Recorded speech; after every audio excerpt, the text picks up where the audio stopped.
जय हिंद दोस्तों, कैसे हैं आप सब। उम्मीद है कि आपकी बीपीएससी की तैयारी बेहतरीन चल रही होगी।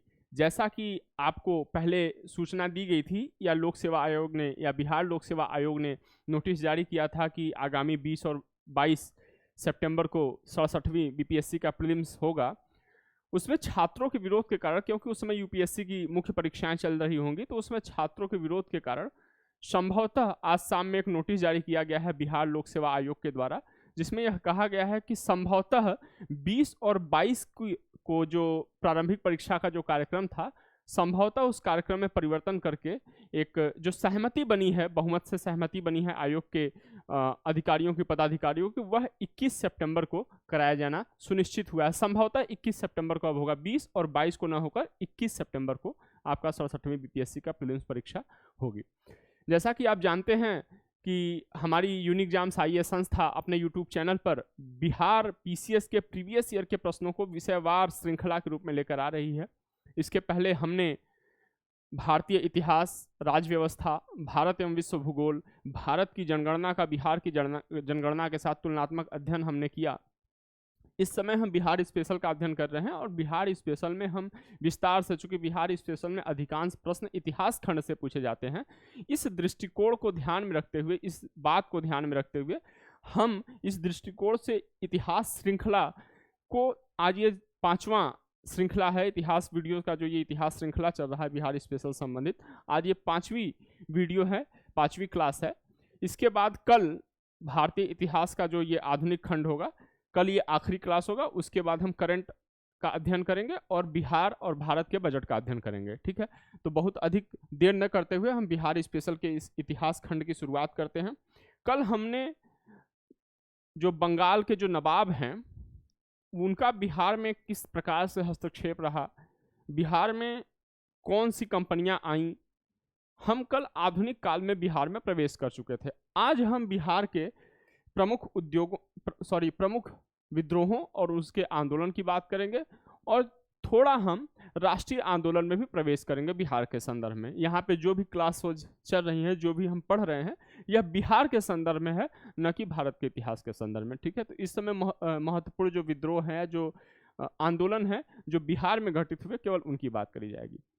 शुरुआत करते हैं बिहार के प्रमुख विद्रोह और आंदोलन की। जब हम बात करते हैं तो जो सबसे पहला प्रमुख विद्रोह है, जैसा कि मैंने कल आपको क्लास में बताया था जब सोरे की बात आई थी, तो एक नोनिया विद्रोह है। नोनिया एक जाति होती है, नोनिया एक जाति होती है। यह नोनिया जो जाति थी तत्कालीन बिहार में, यह सोरे की मिट्टी एकत्र करते थे और उसे मॉडिफाई करते थे ताकि वह बारूद बनाने में उसका उपयोग किया जा सके। ठीक है, ये जो नोनियों ने ये जो विद्रोह किया था, ये 1770 से लेकर 1800 तक इनका विद्रोह चला था। और अगर हम बात करें तत्कालीन बिहार में जो सोरा उत्पादन के प्रमुख केंद्र कौन कौन से थे, तो यह हाजीपुर, तिरहुत, सारण और पूर्णिया था। आगे चलते हैं नोनिया विद्रोह के बाद। नोनिया विद्रोह में इतनी ही खास बात थी, इसमें यह पूछा जा सकता है कि सोरा कर्मचारियों या सोरा से संबंधित विद्रोह किनका है, तो नोनिया विद्रोह होगा। ठीक है, अब हो विद्रोह की बात कर लेते हैं। ये जो हो लोग थे, ये 1820 से 1821 के बीच में ये विद्रोह प्रारंभ हुआ। ये तत्कालीन बिहार में ये हुआ था हो विद्रोह। अगर इस समय की दृष्टिकोण से देखा जाए तो वह ये जो जहाँ पे ये हो विद्रोह हुआ था, सिंहभूमि जिले में या छोटा नागपुर के क्षेत्र में, ये तत्कालीन बिहार का हिस्सा था, लेकिन इस समय झारखंड का हिस्सा है। केवल इतनी ही जानकारी इसके संदर्भ में महत्वपूर्ण है। इसमें प्रश्न ये पूछ सकता है कि हो विद्रोह का काल क्या है, तो 1820-21 ये किस जिले में हुआ था, तो सिंहभूमि जिले में हुआ था। वर्तमान में कहाँ पे स्थित है, तो वर्तमान में झारखंड में स्थित है। या एक और ऑप्शन दे सकता है छोटा नागपुर क्षेत्र, छोटा नागपुर के पठार का क्षेत्र। आगे चलते हैं, अगला है कोल विद्रोह। कोल विद्रोह 1831-1832 में शुरू हुआ था, जैसा कि हमने यहाँ देखा। 1831-1832 में शुरू हुआ था। और यह हुआ कहाँ था, यदि क्षेत्र की बात करें तो यह छोटा नागपुर के क्षेत्र में हुआ था, छोटा नागपुर के क्षेत्र में हुआ था।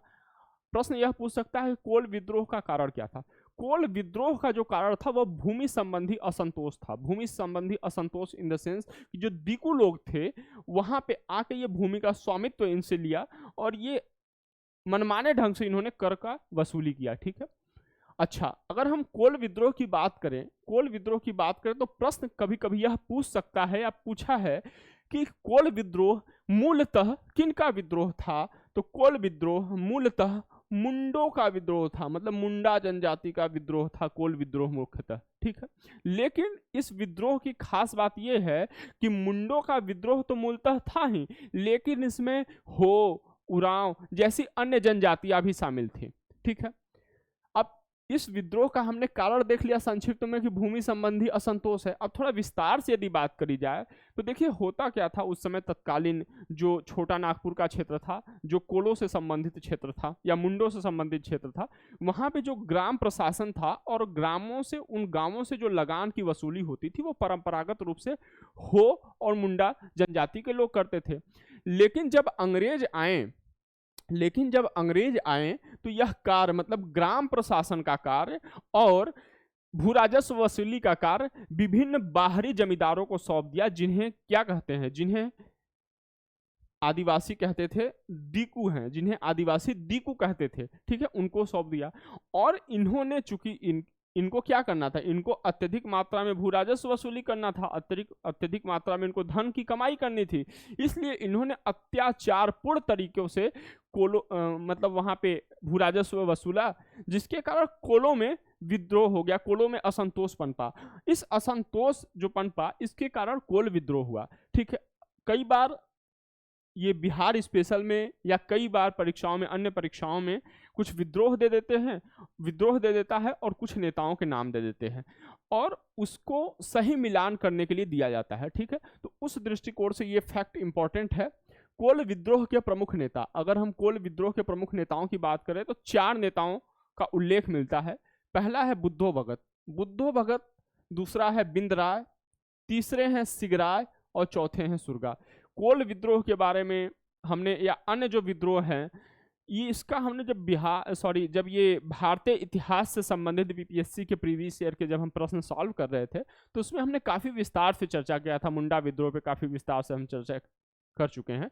यहाँ पे बताते हैं आपको, जो ये बुद्धो भगत है ये तो दे देगा कि प्रमुख नेता हैं, प्रमुख नेताओं में निम्नलिखित में से किसकी मृत्यु हो गई थी आंदोलन के दौरान, तो आंदोलन के दौरान केवल बुद्धो भगत की मृत्यु हुई थी, जबकि बिंदराय, सिगराय और सुरगा ने आत्मसमर्पण कर दिया था प्रशासन के सामने, ठीक है। तो यह प्रश्न पूछ सकता है कि कोल विद्रोह के संबंधित प्रमुख नेता कौन से हैं, इनमें से कोई एक दे देगा या पूरे देंगे या एक से अधिक देगा और पूछेगा एक से अधिक, तो ये होगा। दूसरा ये पूछ सकता है किन नेताओं ने समर्पण किया था, तो बिंदराय, सिगराय और सुरगा ने समर्पण किया था।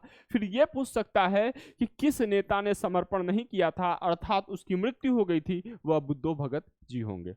आगे चलते हैं। आगे लोटा विद्रोह, ये 1856 में हुआ था और ये मुजफ्फरपुर के क्षेत्र में हुआ था। 1856 में हुआ था, मुजफ्फरपुर के क्षेत्र में हुआ था। अब लोटा विद्रोह, चूंकि नाम से आश्चर्य नहीं होना है, लोटा विद्रोह एक उस घटना के कारण या उस परंपरा के कारण इस विद्रोह का नाम लोटा विद्रोह पड़ा, क्योंकि जो मुजफ्फरपुर था, इस मुजफ्फरपुर के जेल में जो उस समय कैदी होते थे उनको पीतल का लोटा सरकार की तरफ से दिया जाता था। अपने नित्य नैमित्य कार्य के लिए पीतल का लोटा सरकार उनको प्रोवाइड करती थी। लेकिन 1856 में सरकार ने पीतल का लोटा देने पर रोक लगा दिया और इसकी बजाय उन्हें क्या दिया, मिट्टी का बर्तन दिया। मिट्टी का जब बर्तन दिया तो इसे कैदियों ने अपना अपमान समझा। उस समय हमारे विद्रोही रहा करते थे, जो देश के स्वतंत्रता संग्राम के बड़े सेनानी रहा करते थे उन सदर जेलों में, ठीक है। तो उन्होंने क्या किया, इसको अपना अपमान समझा और विद्रोह कर दिया, ठीक है।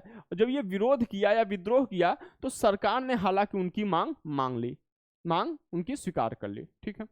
आगे देखते हैं हम। आगे नील विद्रोह, ये भी इंपॉर्टेंट टॉपिक है, न केवल बीपीएससी के दृष्टिकोण से बल्कि अन्य परीक्षाओं के भी दृष्टिकोण से नील विद्रोह बहुत ही इंपॉर्टेंट टॉपिक है। 1860-61 में नील विद्रोह ये शुरू हुआ था। अच्छा, ये नील विद्रोह तो इसलिए भी इंपॉर्टेंट है क्योंकि चंपारण में पहली बार महात्मा गांधी एक राष्ट्रीय क्षितिज पे उभरे, ठीक है। उसी चंपारण के द्वारा उन्होंने सत्याग्रह का प्रथम प्रयोग भारत में किया। हालांकि इसके पहले वो साउथ अफ्रीका में 1906 में सत्याग्रह का प्रयोग कर चुके थे, ठीक है। और इसी सत्याग्रह में, इसी चंपारण सत्याग्रह के द्वारा उन्हें जो है रविन्द्रनाथ टैगोर महात्मा की उपाधि देते हैं। तो ये नील विद्रोह तो बिहार के दृष्टिकोण से और भी महत्वपूर्ण है।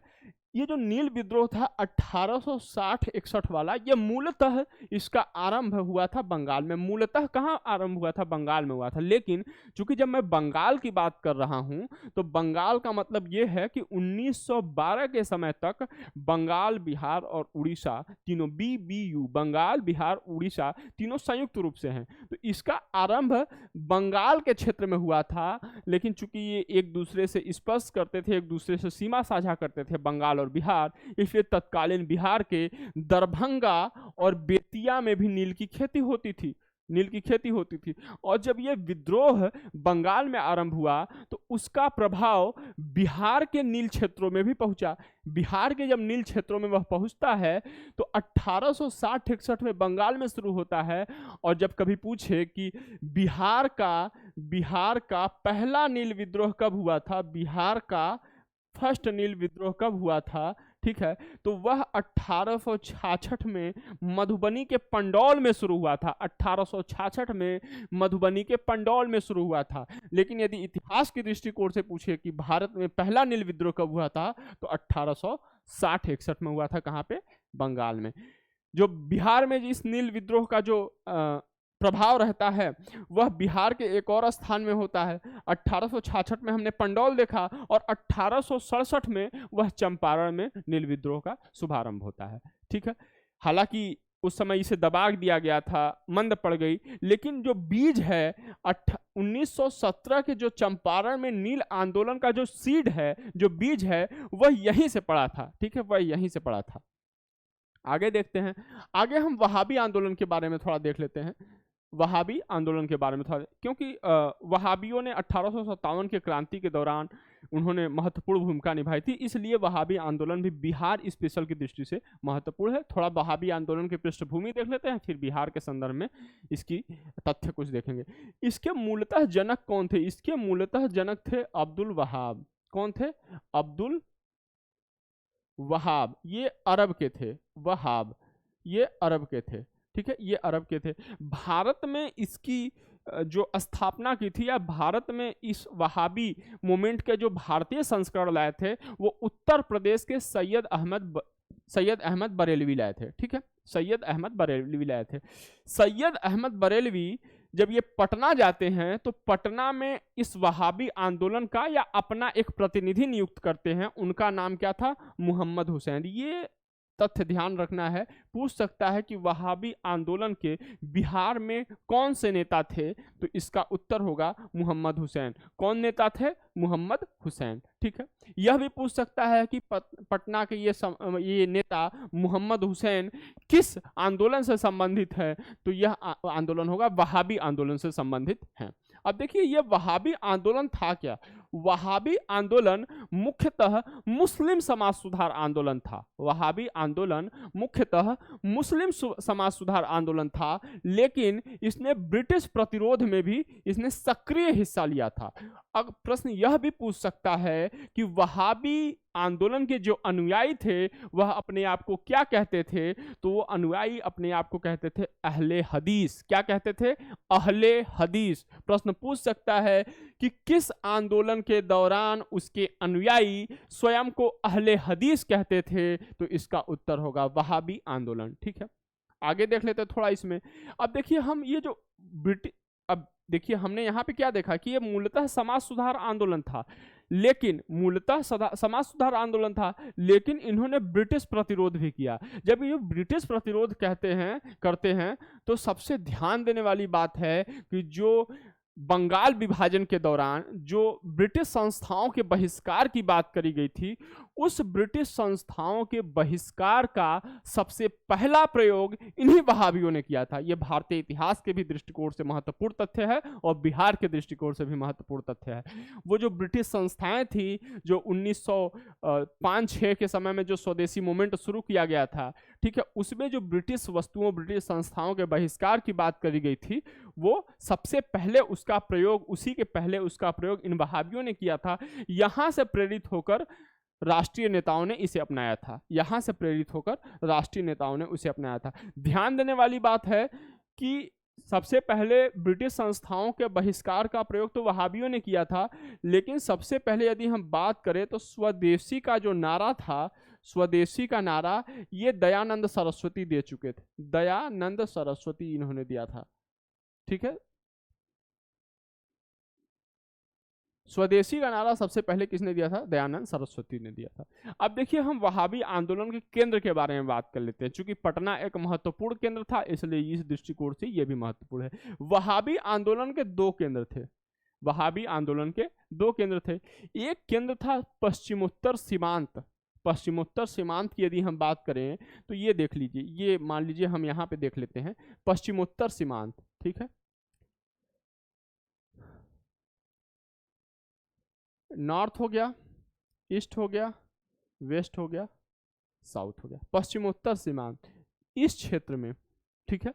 यहाँ पे एक बनाया गया था, इनका जो केंद्र था वहाबी आंदोलन का, एक केंद्र यहाँ था और दूसरा केंद्र इनका पटना में था। और जो ये पटना का केंद्र था, 1857 के विद्रोह के समय जो पटना के वहाबी आंदोलन कर्मी थे, उन्होंने 1857 के विद्रोह के समय अत्यधिक सहयोग किया था। इस दृष्टिकोण से भी महत्वपूर्ण है। प्रश्न यह पूछ सकता है कि बिहार या किस समाज सुधार आंदोलन के अनुयायियों ने 1857 के विद्रोह के समय अत्यधिक सक्रिय सहयोग किया था, अत्यधिक सक्रिय भागीदारी की थी? तो उसका उत्तर होगा वहाबी आंदोलन के अनुयायियों ने। कहां की थी? पटना में करी थी, ठीक है। आगे चलते हैं। सबसे पहली बार ब्रिटिश संस्थाओं के बहिष्कार का उदाहरण किसने प्रयोग किया था, किसने अपनाया था? वहाबियों ने अपनाया था, ठीक है। आगे चलते हैं। संथाल विद्रोह के बारे में बात कर लेते हैं। नील विद्रोह, कोल विद्रोह, मुंडा विद्रोह, संथाल विद्रोह, हो विद्रोह, ये सब ऐसे विद्रोह है, जनजातियों के ऐसे विद्रोह हैं जो अधिकांश परीक्षाओं में बारंबार पूछे जाते हैं और आपकी बीपीएससी में भी बारंबार पूछा गया। इस दृष्टिकोण से भी महत्वपूर्ण है। 1855-56 में 1855 में संथाल विद्रोह का आरंभ होता है। अगर हम इसके प्रभाव क्षेत्र की बात करें, प्रभाव क्षेत्र इसका भागलपुर और राजमहल के क्षेत्रों में था। भागलपुर और राजमहल के क्षेत्रों में था। और इसका कारण क्या था?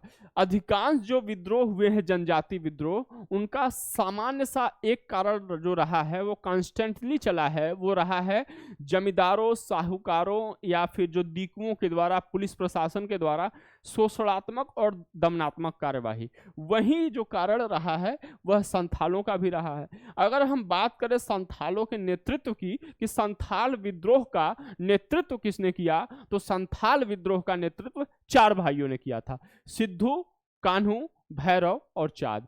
सिद्धू, कान्हू, भैरव और चाँद, वहां पे भी 4 लोग थे और यहाँ पे भी 4 लोग हैं, ठीक है। अब जो 4 भाइयों ने किया था, इसमें अधिकांशतः सिद्धू, कान्हू का नाम बुक में दिया हुआ है, क्योंकि इन 4 भाइयों में सिद्धू और कान्हू ने अत्यधिक सहयोग किया था और भैरव और चांद थोड़ा पृष्ठभूमि में काम करते रहे, पीछे काम करते रहे, सहयोग का काम करते रहे, लेकिन जो नेतृत्व मुख्यतः रहा वह सिद्धू और कान्हू का रहा, ठीक है। इसलिए लेकिन हमें यह जानना है कि इसका नेतृत्व 4 लोगों ने किया था, सिद्धू, कान्हू, भैरव और चांद। क्योंकि पूछा हुआ है बीपीएससी में, इतिहास खंड में हमने पढ़ा था, पूछा हुआ है कि संथाल विद्रोह से संबंधित नेता कौन है, ठीक है। हमें यह ध्यान रखना है। आगे देख लेते हैं। मुंडा विद्रोह, सरदारी विद्रोह, उलगुलान विद्रोह, 1858 से लेकर 1901 तक।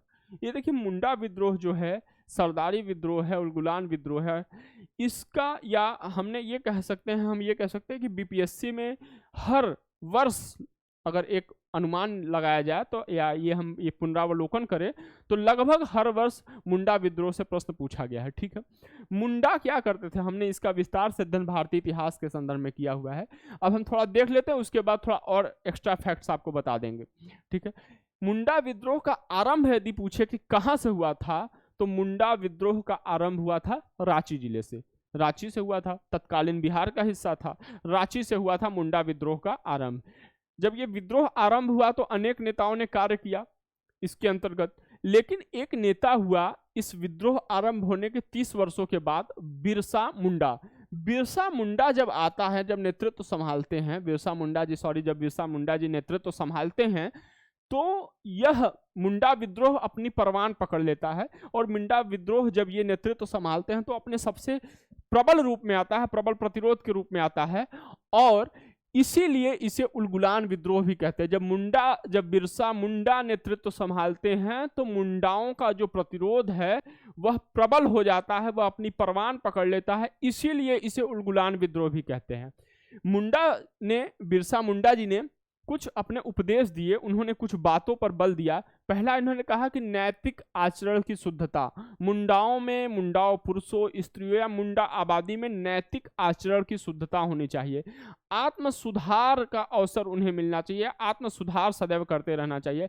एकेश्वरवाद की बात करते हैं, एक ही ईश्वर की बात करते हैं और कहते हैं कि मुंडाओं को केवल एक ईश्वर की पूजा करनी है या सिंगाबोगा की पूजा करनी है। किसकी पूजा करनी है? सिंह बोगा की पूजा करनी है, ठीक है, सिंह बोगा की पूजा करनी है, ठीक है। ये मुंडाओं के लिए ये एक ईश्वर की पूजा करनी है, बिरसा ने ऐसा वो किया। चूंकि जो ये बिरसा के उपदेश हैं ये काफी हद तक तत्कालीन जो ईसाई मिशनरियां थी, जो धर्म परिवर्तन का कार्य कर रही थी, इन बिरसा मुंडा के सुधारवादी प्रयासों के कारण उनके कार्य में बाधा पहुंचता है। तो जब उनके कार्य में बाधा पहुंचता है तो इस कारण उनको क्या कर लिया जाता है? उनको जेल में कैद कर लिया जाता है। लेकिन कुछ समय बाद चूंकि उनके खिलाफ तो कोई आपराधिक कार्य उन्होंने किया नहीं था, तो साक्ष्यों के अभाव में उनको छोड़ दिया जाता है। और जब ये जेल से छूटते हैं, जब बिरसा मुंडा कैद से रिहा होते हैं, तो 1899 में 1899 में ये आंदोलन का प्रत्यक्ष रूप से नेतृत्व संभाल लेते हैं। मुंडाओं का प्रत्यक्ष रूप से, मुंडाओं के विद्रोह का प्रत्यक्ष रूप से नेतृत्व संभाल लेते हैं। और जब ये नेतृत्व संभालते हैं तो अपने अनुयायियों को कहते हैं कि ब्रिटिश सरकार को टैक्स न दो, ब्रिटिश सरकार को कर न दो। चूंकि इनके नेतृत्व में ये मुंडा बहुत ही प्रतिरोधी हो गए थे, बहुत ही वो सक्रिय हो गए थे, ठीक है, वो हिंसात्मक कार्यवाही करने लगे थे। तो इसके कारण मार्च 1900 में उनको बिरसा को क्या कर लिया जाता है? गिरफ्तार कर लिया जाता है और 1901 में जेल में रहते हुए ही उनकी मौत हो जाती है, उनकी मृत्यु हो जाती है। अब हम मुंडाओं के विषय में थोड़ा और जान लेते हैं। देखिए, मुंडाओं में एक खेती की पद्धति होती थी, जिससे सामूहिक पद्धति होती थी, खेती की सामूहिक खेती होती थी, ठीक है। उसे कहते क्या है? उससे पूछ सकता है कि मुंडारी, उसे क्या कहते हैं? मुंडारी कहते हैं। उसे क्या कहते हैं? मुंडारी कहते हैं। उसे क्या कहते हैं? खूट कट्टी कहते हैं, खूट कट्टी कहते हैं, ठीक है, खूट कट्टी कहते हैं, मुंडारी कहते हैं और खूट कट्टी कहते हैं। मुंडा विद्रोह में सबसे ध्यान देने वाली बात यह है कि मुंडा विद्रोह में मुंडा स्त्रियों ने भी भाग लिया था। ये ध्यान देने वाली बात है, मुंडा स्त्रियों ने भी भाग लिया था। हम इतिहास का अध्ययन करते समय, जब हम भारतीय इतिहास का अध्ययन कर रहे थे, उससे क्वेश्चन सॉल्व कर रहे थे, तो हमने ये विस्तार से देखा था, ठीक है। आगे चलते हैं। सफा होड़ आंदोलन 1870। सफा होड़ आंदोलन कई रूपों में महत्वपूर्ण है, क्योंकि इसका स्वरूप धार्मिक था लेकिन लक्ष्य क्या था? राजनीतिक था। अनेक हिंदू सुधार आंदोलन हुए, मुस्लिम सुधार आंदोलन हुए, या फारसी सुधार आंदोलन हुए। यदि उनका स्वरूप धार्मिक रहा है तो निश्चित तौर पर उनका लक्ष्य भी धार्मिक ही रहा है या समाज तक ही केंद्रित रहा है। लेकिन सफा होड़ आंदोलन इस दृष्टि से बहुत ही महत्वपूर्ण है और बहुत ही आप यूनिक कह सकते हैं, जिसका स्वरूप धार्मिक होते हुए भी इसका लक्ष्य राजनीतिक था। इस सफा होड़ आंदोलन की शुरुआत 1870 में होती है और इसके जनक जो होते हैं या इसको जो शुरुआत करने वाले प्रवर्तक होते हैं, ये दशरथ मांझी जी थे। भगीरथ मांझी जी थे। दशरथ मांझी जी, उनका नाम याद आ गया, ये भगीरथ मांझी जी थे, ठीक है। जैसा कि हमने बताया, स्वरूप इनका धार्मिक था लेकिन लक्ष्य राजनीतिक था। इस सफा होड़ आंदोलन के जो अनुयायी थे या भगीरथ मांझी जी के जो अनुयायी थे, ये सदैव राम नाम का जाप करते रहते थे, राम नाम का जाप करते रहते थे। इससे क्या हुआ? चूंकि ब्रिटिश ईसाई मिशनरियां जो थी, ब्रिटिशों का समर्थन था, ब्रिटिश ईस्ट इंडिया कंपनी के अधिकारियों का समर्थन था, तो जब ये राम नाम का जाप करते रहते थे तो ईसाइयों ने या मिशनरियों ने सरकार पर दबाव डाला और सरकार पर दबाव डाल के क्या किया कि राम नाम के जाप को और इनके अन्य धार्मिक विश्वासों पर रोक लगा दी। क्या किया? राम नाम की जाप और अन्य धार्मिक विश्वासों पर रोक लगा दी। प्रश्न पूछ सकता है कि सफा होड़ आंदोलन के जनक कौन थे? भगीरथ मांझी थे। किस देवता या किस ईश्वर का नाम का जाप करते रहते थे? राम के नाम का जाप करते रहते थे। इसके अन्य नेताओं की यदि हम बात करें, सफा होड़ आंदोलन के यदि हम अन्य नेताओं की बात करें, तो इसके जो नेता थे लाल हैम्ब्रक और पैका मुर्मू जी थे। लाल हैम्ब्रक और पैका मुर्मू जी थे। इनके ऊपर सरकार ने क्या किया था? घोषित कर दिया था इनको डाकू होने का। इनको डाकू होने का घोषित कर दिया था कि ये डाकू हैं, ठीक है। लेकिन लाल हैम्ब्रक जी ये जो थे, ये आजाद हिंद फौज की तर्ज पर इन्होंने संथाल क्षेत्र में देशोद्धारक दल का गठन किया था। किस दल का गठन किया था? हैम्ब्रक जी ने किस दल का गठन किया था? हैम्ब्रक जी ने देशोद्धारक दल का गठन किया था। किसकी तर्ज पर? आजाद हिंद फौज की तर्ज पर देशोद्धारक दल का गठन किया था।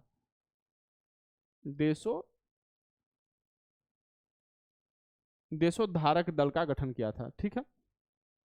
चूंकि सरकार इन्हें डाकू घोषित कर चुकी थी, जैसा कि हमने देखा यहाँ पे डाकू घोषित कर चुकी थी, लेकिन महात्मा गांधी के द्वारा कहे जाने पर लाल हैम्ब्रक ने 1945 में सरकार के सामने समर्पण कर दिया। किसने? महात्मा गांधी के निर्देश पर 1945 में इन्होंने समर्पण किया, लेकिन साक्ष्यों के अभाव के कारण 1946 में सरकार इन्हें रिहा कर देती है। तो प्रश्न यह पूछा जा सकता है कि किसने आजाद हिंद फौज की तर्ज पर संथाल क्षेत्र में देशोद्धारक दल का गठन किया था? तो ये लाल हैम्ब्रक जी थे। प्रश्न ये पूछा जा सकता है कि सफा होड़ आंदोलन के किन नेताओं को महात्मा गांधी ने समर्पण करने का निर्देश दिया था? तो लाल हैम्ब्रक जी को दिया था। या यह भी पूछा जा सकता है किस विद्रोह के नेताओं को महात्मा गांधी ने समर्पण करने के लिए किया था? तो उसका उत्तर होगा सफा होड़ आंदोलन, ठीक है। आगे चलते हैं आगे हम देख लेते हैं ताना भगत मूवमेंट। ताना भगत आंदोलन की हम बात करते हैं तो ये 1946 में शुरू हुआ था। इसका आरंभ जो किया गया था ये उरांवों के द्वारा किया गया था, उरांव जनजातियों के द्वारा किया गया था, ठीक है। और कहाँ हुआ था? नवा टोली नामक ग्राम में से यह शुरू किया गया था। कहाँ से? नवा टोली नामक ग्राम से। इसके जो प्रमुख नेता थे वह कौन थे? जतरा भगत थे। प्रमुख नेता कौन थे? ताना भगत आंदोलन के प्रमुख नेता जतरा भगत थे। और इन्होंने अपना विद्रोह क्यों किया? जैसा कि मैंने बताया कि जो जनजाति विद्रोह हुए हैं वो सामान्यतः दीकुओं या मतलब बाहरी जमींदारों के द्वारा या और उनके पुलिस प्रशासन के द्वारा, सरकार के प्रशासन के द्वारा जो अत्याचार होते रहे उनके विरोध में हुआ था। सबसे खास बात यह है कि जो ताना भगती थे, मतलब जो ताना भगत आंदोलन के जो मूवमेंट के जो अनुयायी थे, इन्होंने हिंसात्मक संघर्ष नहीं किया, इन्होंने संवैधानिक संघर्ष का मार्ग अपनाया। किसका मार्ग अपनाया? संवैधानिक संघर्ष का मार्ग अपनाया। और ये कांग्रेस के कार्यक्रमों, कांग्रेस के जो कार्यक्रम थे कांग्रेस पार्टी के, और महात्मा गांधी के सिद्धांतों से क्या थे? प्रभावित थे। अगर हम आगे देखें तो चूंकि कांग्रेस से ये क्या थे, कांग्रेस के कार्यक्रम से ये प्रभावित थे और महात्मा गांधी के सिद्धांतों से प्रभावित थे, इसलिए इन्होंने खादी का प्रचार किया। खादी का प्रचार किया।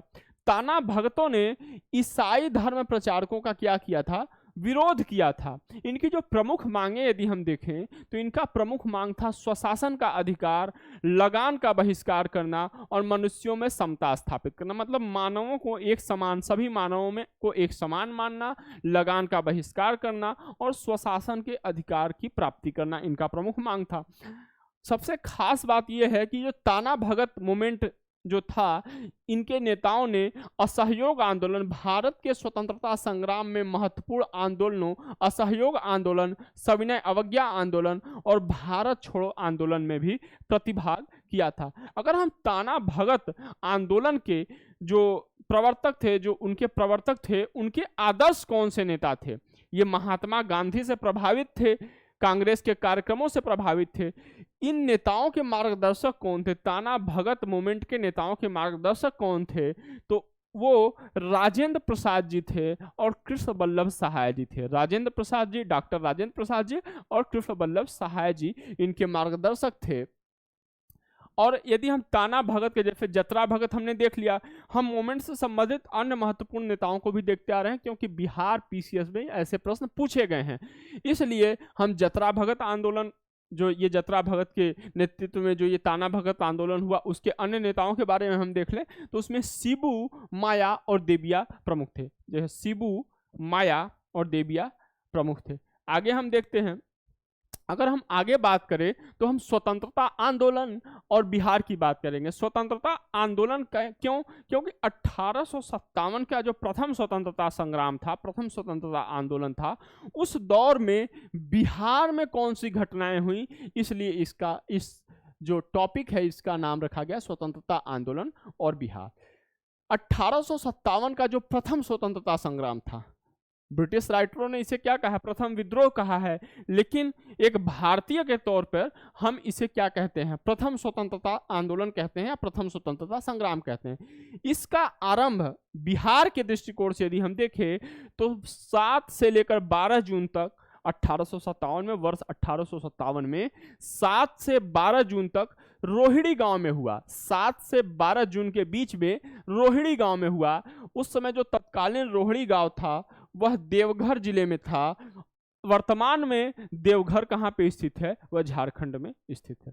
और ये विद्रोह, ये पहला जो स्वतंत्रता मूवमेंट था 1857 का, बिहार में किसने आगाज किया? तो बिहार में 32वीं इन्फेंट्री रेजिमेंट के सिपाहियों ने इस विद्रोह का, इस स्वतंत्रता संग्राम का आगाज किया। 1857 के प्रश्न ये पूछ सकता है कि बिहार में 1857 के स्वतंत्रता संग्राम का आगाज किसने किया या किस रेजिमेंट के सिपाहियों ने किया? तो 32वीं इन्फेंट्री रेजिमेंट के सिपाहियों ने किया। ये कहाँ शुरू हुआ था? देवघर जिले में शुरू हुआ था। किस गांव में हुआ था? तो रोहिणी गांव में हुआ था। ठीक है, आगे हम देख लेते हैं। चूंकि बिहार में 1857 के प्रथम स्वतंत्रता संग्राम से जो संबंधित स्थान है, जो तिथि है, नेतृत्व किसने किया था, किस अंग्रेज की मृत्यु हुई थी, जैसा कि 1857 के संग्राम में यदि हम भारतीय इतिहास के दृष्टिकोण से देखते हैं तो किस अंग्रेज की मृत्यु, अंग्रेज अधिकारी की मृत्यु हुई थी, किस नेता ने नेतृत्व किया था, किस अंग्रेज अधिकारी ने वहां पे नियंत्रण किया था। चूंकि 1857 का विद्रोह दबा दिया गया था, बहुत क्रुएल्टी से दबा दिया गया था। उस समय भारत के कुछ क्या कहें, उनको राजवंशों ने, भारत कुछ शासकों ने अंग्रेजों की तरफ से सहायता करी थी, अंग्रेजों का सहायता किया था। इसके कारण क्या हुआ? दबा दिया गया था। नहीं, संभवतः उम्मीद था कि जैसा कि इतिहासकार बताते हैं कि भारत 1857 में ही आज़ाद हो गया रहता है। यदि पूरे भारतवर्ष से एक साथ जो विद्रोह का, जो स्वतंत्रता संग्राम का बिगुल बजता तो हम 1857 में ही आज़ाद हो गए होते। तो स्थान देखते हैं, पहला रोहिणी देख लेते हैं। रोहिणी में जो ये विद्रोह हुआ, रोहिणी में विद्रोह या जो ये स्वतंत्रता मूवमेंट शुरू हुआ, ये 7 से 12 जून के बीच में हुआ। हम 1857 की बात कर रहे हैं, यहाँ पे 1857 की ही बात हो रही है। ठीक है, ध्यान रखना। 7 से 12 जून के बीच में हुआ। इसका नेतृत्व किसने किया? यदि हम ये देखें तो हमने अभी देखा कि 32वीं रेजिमेंट के सिपाहियों ने किया था। 32वीं इन्फेंट्री रेजिमेंट के सिपाहियों ने किया था। किस अंग्रेज अधिकारी या किस अंग्रेज की मृत्यु हुई थी? तो लेफ्टिनेंट नॉर्मन की मृत्यु हुई थी और एक सर्जन थे डॉक्टर ग्रांट, उनकी मृत्यु हुई थी। इस पर नियंत्रण किसने किया? ये जो रोहिणी में 1857 का पहला स्वतंत्रता संग्राम हुआ था, उस पर नियंत्रण मेजर मैकडोनाल्ड ने किया। आप ये श्रेणी, मैं साइड हो जा रहा हूं, थोड़ा साइड हो जा रहा हूं। अगर पुस्तकों में दिया हुआ है, ऐसा नहीं है कि पुस्तक में नहीं दिया हुआ है, लेकिन पुस्तकों में तितर बितर रूप में दिया हुआ है। ये हमने एक श्रेणी बना दी है, एक हमने वो बना दिया है। ठीक है, जिससे आसानी से याद हो जाए। आप इसका स्क्रीनशॉट ले लें या नोट्स बना लें, आप वीडियो को पॉज करके भी आप देख सकते हैं। ठीक है, ये देखिए। दूसरा, यदि हम विद्रोह की बात करें, दूसरा स्थान की बात करें, तो ये पटना सिटी में हुआ था। पटना सिटी में 3 जुलाई को पीर अली जी के नेतृत्व में हुआ था। किसके नेतृत्व में हुआ था? पीर अली जी के नेतृत्व में। कौन इसमें मरा था? एक अफीम व्यापार का एजेंट था आर लायल। अफीम व्यापार का एजेंट था, अंग्रेज एजेंट था आर लायल, वह मरा था। और कमिश्नर टेलर ने पटना सिटी में प्रथम स्वतंत्रता संग्राम का ये जो आगाज किया गया था, उस पर नियंत्रण पाया था। मुजफ्फरपुर में कब हुआ था? 25 जुलाई को मुजफ्फरपुर में हुआ था। किसने किया था? सैनिकों ने ही किया था। इसमें भी अनेक अंग्रेजों की मृत्यु हुई थी। और इसी 25 जुलाई को ही दानापुर में भी शुरू हुआ था। 1857 का जो प्रथम स्वतंत्रता संग्राम था, ये दानापुर में भी 25 जुलाई को शुरू हुआ था। और दानापुर से ये सैनिक थे, जैसे मेरठ से सैनिक चलकर दिल्ली आए थे, बहादुर शाह जफर को उन्होंने भारत का सम्राट घोषित किया था। उसी प्रकार से ये दानापुर के सैनिक 25 जुलाई को चलते हैं दानापुर से और ये शाहाबाद पहुंचते हैं और शाहाबाद में बाबू कुंवर सिंह को अपना नेता घोषित करते हैं।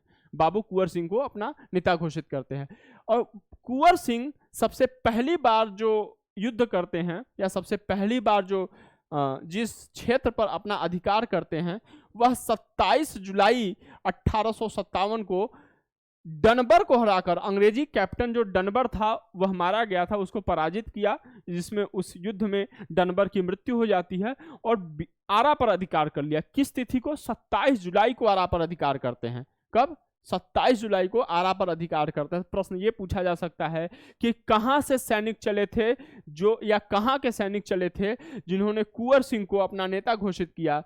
तो इसका उत्तर होगा दानापुर से 25 जुलाई को सैनिक चले और उन्होंने कुंवर सिंह को शाहाबाद में अपना नेता घोषित किया। कुंवर सिंह, प्रश्न ये पूछ सकता है कि कुंवर सिंह ने सबसे पहला बिहार का वो कौन सा क्षेत्र था और तिथि कौन सी थी जिस पर उन्होंने अधिकार किया? तो पहला क्षेत्र आरा था और जो तिथि थी 27 जुलाई की थी। 25 जुलाई को चले थे, 27 जुलाई को उन्होंने अंग्रेजी कैप्टन डनबर को हराकर, जिसमें डनबर की मृत्यु हो गई थी, वहां पे कब्जा कर लिया आरा में। जब वो आरा में कब्जा करते हैं तो क्या होता है कि विद्रोहियों का या जो स्वतंत्रता संग्राम सेनानी थे उनका हौसला और बढ़ जाता है और वो और अधिक एग्रेसिव होकर अपना ये युद्ध का जो कार्य था या जो अंग्रेजों का जो विरोध था ये करने लगते। इसके डर के कारण, इससे डर कर अंग्रेज क्या करते हैं? अंग्रेज सरकार बिहार के कई जिलों में सैनिक शासन लागू कर देती है। तो बिहार के कई जिलों में जब वो सैनिक शासन लागू कर देती है तो ये कुंवर सिंह, बाबू कुंवर सिंह बिहार में न रुककर ये उत्तर प्रदेश में के आजमगढ़ में आ जाते हैं और आजमगढ़ में 26 मार्च 1858 को नाना साहब के साथ मिलकर, किनके साथ? नाना साहब के साथ मिलकर आजमगढ़ में अंग्रेजों को पराजित करते हैं। किस तिथि को? 26 मार्च 1858 को अंग्रेजों को पराजित करते हैं नाना साहब के साथ मिलकर आजमगढ़ में। उसके बाद 23 अप्रैल की तिथि आती है। 23 अप्रैल 1858 को कुंवर सिंह कैप्टन ली को पराजित करते हैं। ध्यान देना है, कैप्टन ली को पराजित जिस युद्ध में किया, इसी युद्ध के दौरान क्या हुआ? उनका बायां हाथ चोटिल हो गया। कुंवर सिंह जी का बायां हाथ चोटिल हो गया और 23 अप्रैल को कैप्टन ली को पराजित किया। इस युद्ध में कुंवर सिंह जी का बायां हाथ चोटिल हो गया और 2 दिन के बाद कुंवर सिंह जी की मृत्यु हो जाती है। ऐसा नहीं है कि कुंवर सिंह जी की मृत्यु होने के बाद बिहार में जो स्वतंत्रता संघर्ष का ये जो ज्वाला जली थी वह बुझ गई। कुंवर सिंह जी के भाई थे अमर सिंह जी। अमर सिंह जी ने 9 नवंबर 1858 तक शाहाबाद में क्या नियंत्रण बनाए रखा, अपना नियंत्रण बनाए रखा। उसके बाद महारानी विक्टोरिया के द्वारा यह घोषणा की जाती है कि जो ये विद्रोही थे, ये जो यह स्वतंत्रता संग्राम के जो नेता थे बिहार में, उनको क्या किया जाए? माफ कर दिया जाएगा। उसके बाद ही वो अपना शस्त्र रखते हैं। उस समय तक 1857 के विद्रोह के बाद जो 1858 का नोटिफिकेशन आया था सरकार के द्वारा, ब्रिटिश सरकार के द्वारा, उसके द्वारा तमाम रियायतों देने की बात करी गई थी। इस आधार पर भी ये विद्रोह को, इस स्वतंत्रता संग्राम की जो ज्वाला थी, थोड़ा इसको मंद कर दिया गया। ठीक है, इसके बाद हम स्वदेशी आंदोलन की ओर चलते हैं। स्वदेशी आंदोलन की बात करते हैं। देखिए, स्वदेशी आंदोलन की उपज क्यों हुई थी? बंगाल विभाजन के परिणाम स्वरूप यह बंगाल में उदय हुआ था, शुरू हुआ था। स्वदेशी आंदोलन के बारे में हम विस्तार से पढ़ चुके हैं। ठीक है, स्वदेशी आंदोलन 1905 में औपचारिक रूप से कलकत्ता के टाउन हॉल से इसकी घोषणा हुई थी।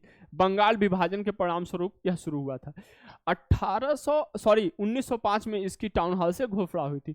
1905 से लेकर 1908 तक स्वदेशी आंदोलन पर गरम दल के नेताओं का वर्चस्व था। गरम दल के नेताओं का वर्चस्व था। और ध्यान देने वाली बात यह है स्वदेशी आंदोलन के दृष्टिकोण से कि स्वदेशी आंदोलन के समर्थन हेतु देवघर में, तत्कालीन बिहार के देवघर में एक लीग की स्थापना करी गई थी, एक समूह की स्थापना करी गई थी। यह गोल्डन लीग थी। तो प्रश्न यह पूछ सकता है कि स्वदेशी आंदोलन के दौरान बिहार में किस लीग की स्थापना करी गई थी? तो गोल्डन लीग की स्थापना करी गई थी। यह लीग कहां स्थापित करी गई थी? तो देवघर में स्थापित करी गई थी। क्यों स्थापित करी गई थी? स्वदेशी आंदोलन को समर्थन देने के लिए स्थापित करी गई थी। अब देखिए, स्वदेशी यदि हम आंदोलन की बात करें तो हालांकि यह बिहार से संबंधित नहीं है यह फैक्ट, लेकिन पुस्तकों में तितर बितर मिलता है, इसलिए थोड़ा थोड़ा हम भारतीय इतिहास से भी संबंधित तथ्य देखते चल रहे हैं बिहार के इंपॉर्टेंट तथ्यों के साथ साथ। यदि हम स्वदेशी आंदोलन के कुछ एक तरफ क्षेत्र की बात कर लें और एक तरफ प्रमुख नेताओं की बात कर लें, तो पूना और बॉम्बे, पुणे वर्तमान के पुणे और वर्तमान के बंबई में बाल गंगाधर तिलक स्वदेशी मूवमेंट के प्रमुख नेता थे। पंजाब में लाला लाजपत राय और अजीत सिंह इसके प्रमुख नेता थे।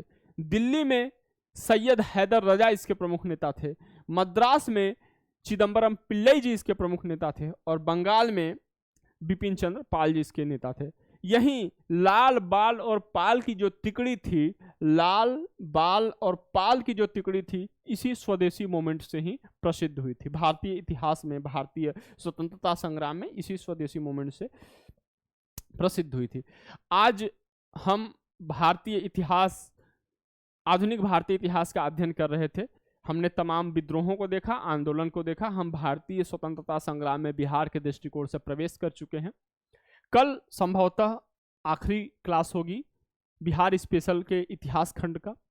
उसके बाद हम करंट अफेयर्स और बजट लेकर आएंगे और उसके बाद फिर हम बिहार स्पेशल का अध्ययन करेंगे भूगोल की दृष्टि से और राजनीतिक व्यवस्था की दृष्टि से। आपको ये सीरीज कैसी लग रही है, ये श्रृंखला कैसी लग रही है? ऐसे तो तमाम लोगों की रिस्पांस आते हैं कि श्रृंखला अच्छी है।